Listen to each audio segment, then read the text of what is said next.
setiap setengah bulan Pak, saya itu pulang ke Jawa Pak. Setengah bulan sekali saya pulang ke Jogja. Demi apa Pak? Untuk belajar Pak waktu itu. Nah,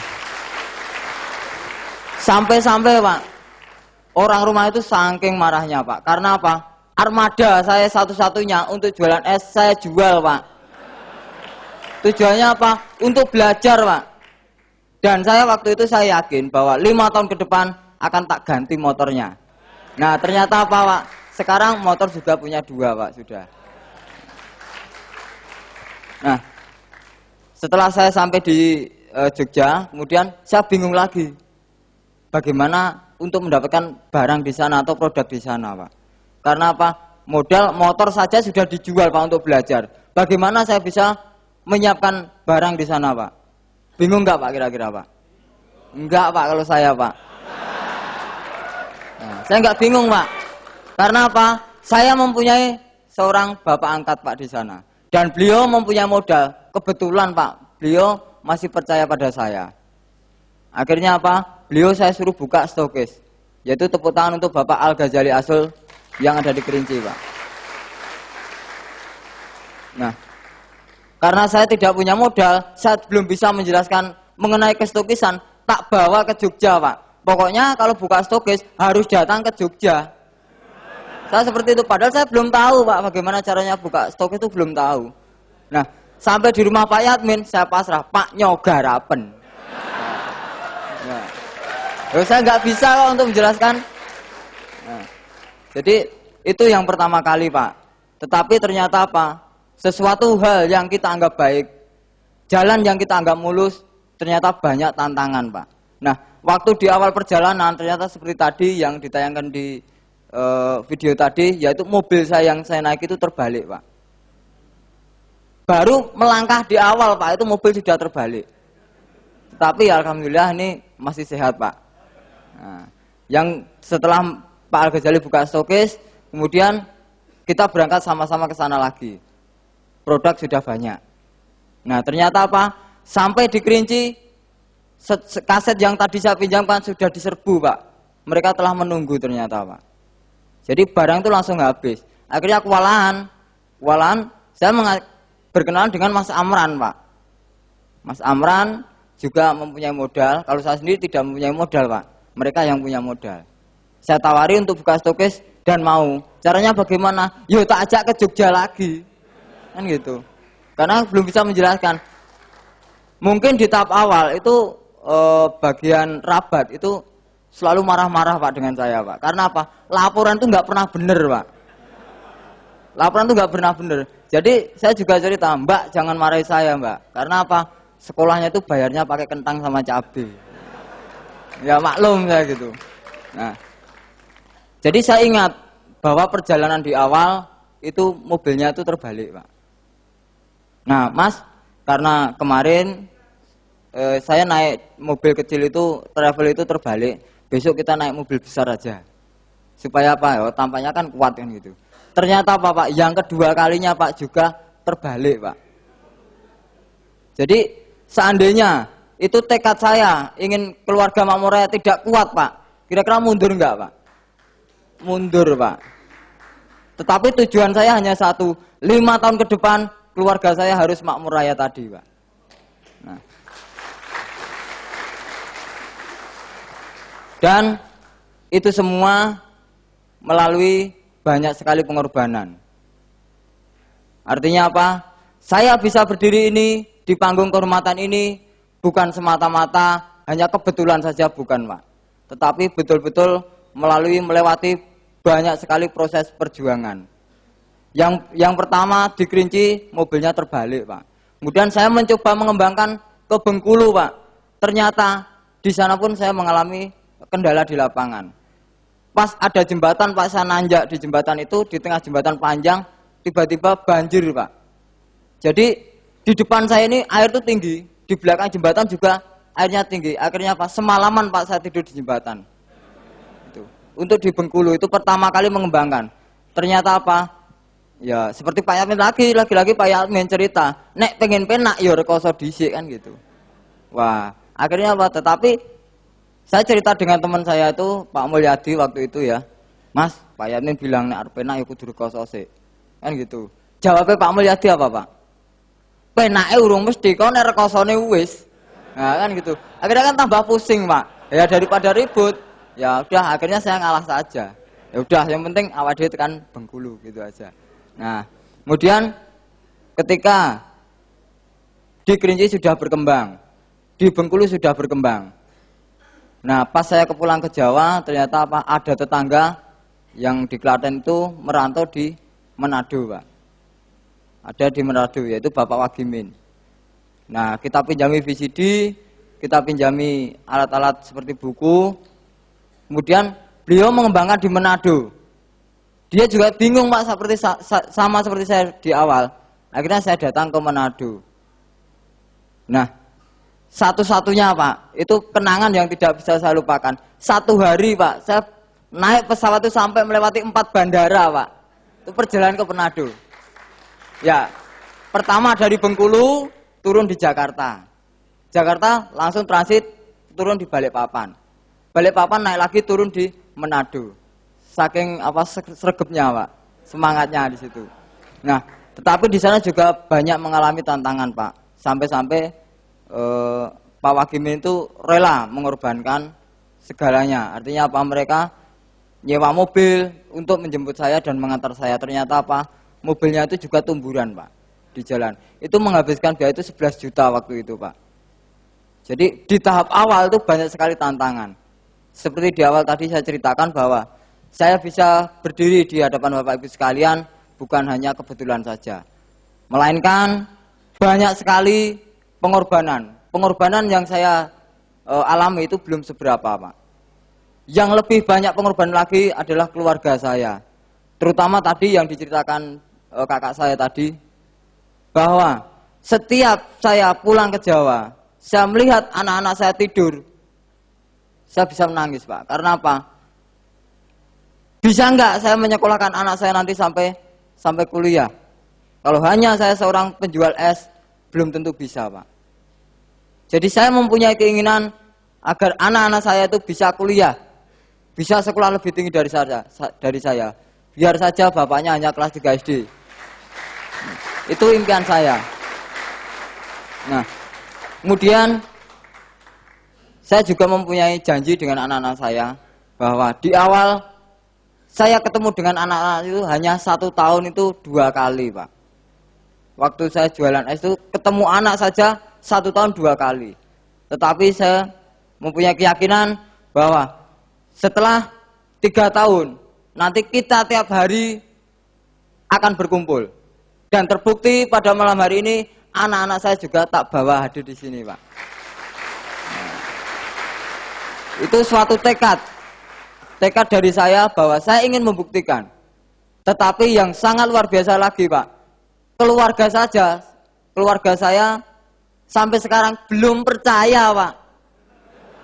Nah, jadi keluarga saya sampai sekarang itu belum percaya. Dikiranya usaha saya ini hanya bohong-bohongan saja. Dan saya bodoh amat. Nah, gitu. Nah, di sini juga saya akan menceritakan pengalaman saya di awal, ya. Saya mengembangkan NASA di Kerinci. Latar belakang saya tukang gerobak kayu. Padahal produk NASA adalah pupuk. Waktu itu yang saya kenal ya VCD kesaksian pertanian tadi. Nah, teman-teman saya itu banyak, Pak. Ada sekitar 400-an orang di Kerinci. Tetapi satu pun nggak ada yang tertarik. Nah, kemudian saya mencoba menghubungi teman-teman yang di Kerinci, yaitu yang petani, yang pinter-pinter. Pak, ini ada informasi penting, ini ada VCD, ini dari Jawa. Nah, ternyata apa? Ditonton, di setel, pupuk isinya, Pak. Nah, di sini aja banyak pupuk kok, jauh-jauh beli dari Jawa kan gitu. Tambah pusing, Pak, karena saking pusingnya. Jadi saya ketemu dengan Pak Warsidi. Nah, Pak Warsidi itu apa? Tidak bisa membaca, tidak bisa nulis. Jadi seimbang loh, Pak. Masih mendingan saya sendiri, masih kelas 3 SD. Karena apa? Di awal saya ngajak orang-orang yang pinter, tidak mau, Pak. Karena apa? Mereka banyak cincong, banyak pertanyaan. Dan saya tidak bisa menjawab. Nah,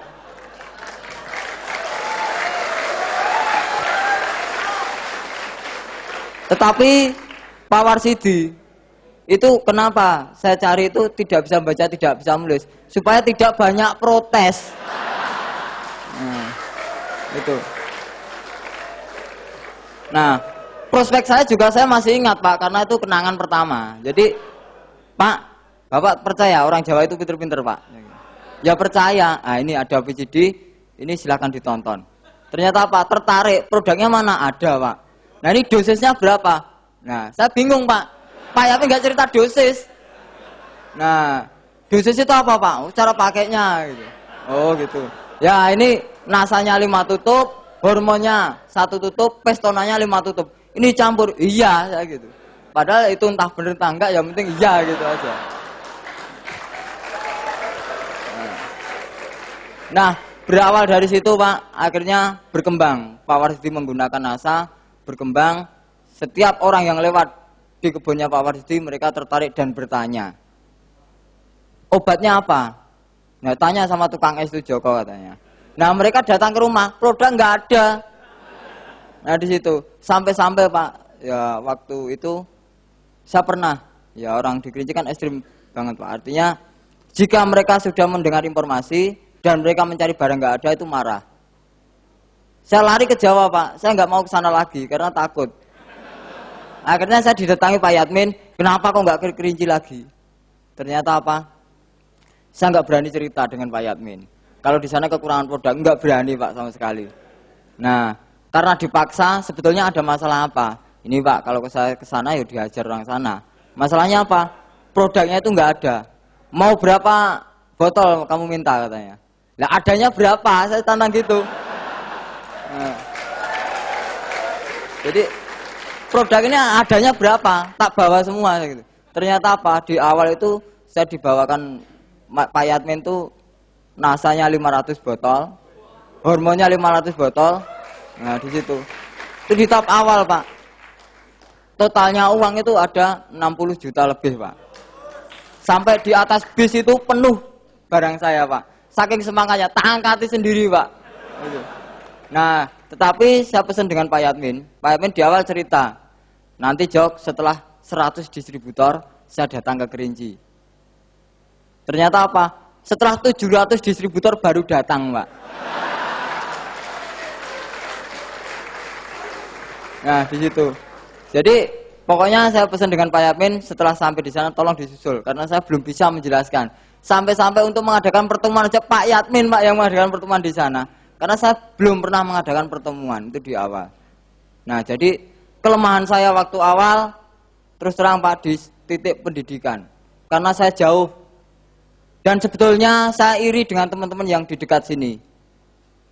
Saya iri karena apa? Diamond Network telah menyiapkan alat, telah menyiapkan kurikulum pendidikan. Saya irinya, saya itu untuk belajar saja itu menghabiskan banyak sekali biaya. Tetapi teman-teman di sini itu sulit sekali untuk diajak belajar saja sulit. Nah di situ. Jadi ya saya berpikir seperti ini. Ya memang orang susah itu tidak semuanya kok. Ya, gitu aja. Artinya sama satu desa saya saja belum ada Pak yang mengikuti jejak saya. Satu desa saja, silakan di prospek Pak. Tetangga-tangga saya itu belum gabung di NASA, silakan di prospek. Klaten Pak, nggak apa-apa. Nah, dan kemudian ya setelah 3 tahun saya menjalankan bisnis NASA ini dengan jerih payah, dengan susah payah, akhirnya ya sedikit demi sedikit suatu hal yang saya anggap sulit ternyata sudah berkurang Pak. Ya terutama di finansial Pak. Yang dulunya sempat saya pulang dari Kerinci itu tidak berani pulang ke Klaten Pak. Tidak berani nemui anak-anak saya. Karena apa? Uangnya pas Pak. Uangnya pas-pasan. Jadi kalau saya pulang ke Klaten berarti saya harus ninggali anak itu uang. Nah kalau uang ini saya kurangi itu saya kasihkan anak, otomatis saya nggak bisa ke Kerinci. Itu saya tahan Pak kerinduan saya. Saya cerita Pak Yamin saya nggak berani. Akhirnya apa? Saya pamitan saja pulang, tetapi Pak, semalaman saya nggak sampai rumah, tetapi saya tidur ya di bawah Tugu Prambanan Pak. Karena apa? Nggak berani pulang. Kalau saya pulang, jelas saya ninggali uang anak-anak saya. Nah, dan itu sekarang sedikit demi sedikit sudah agak tercukupi, Pak. Biarpun belum menyeluruh, Pak. Dan saya yakin 5 tahun ke depan keluarga saya akan makmur raya. Nah. Dan pesan saya untuk teman-teman semua yang masih distributor baru, ya, untuk bisa sukses menjalankan bisnis NASA ini, Anda cukup mendengarkan apa kata upline aktif Anda, dan Anda cukup melakukan apa yang dilakukan oleh upline aktif Anda. Nah, di sini saya akan mengajak, yaitu anak-anak saya, inilah yang mendorong semangat saya, kenapa saya harus serius menjalankan bisnis NASA ini.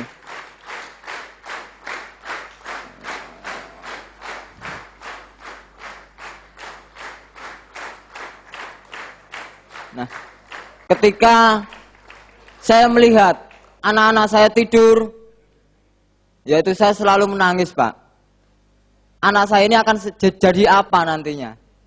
Karena apa? Untuk membiayai saja saya susah betul.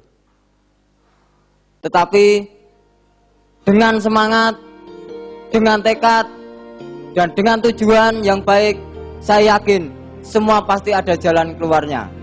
Jadi, jika Anda ingin sukses menjalankan bisnis NASA ini, jangan memperbanyak alasan. Tetapi jika Anda ingin tidak berhasil di NASA, silahkan mencari banyak alasan. Entah itu sibuk, entah itu apa. Sekian dari saya, sukses untuk Anda, Go Diamond.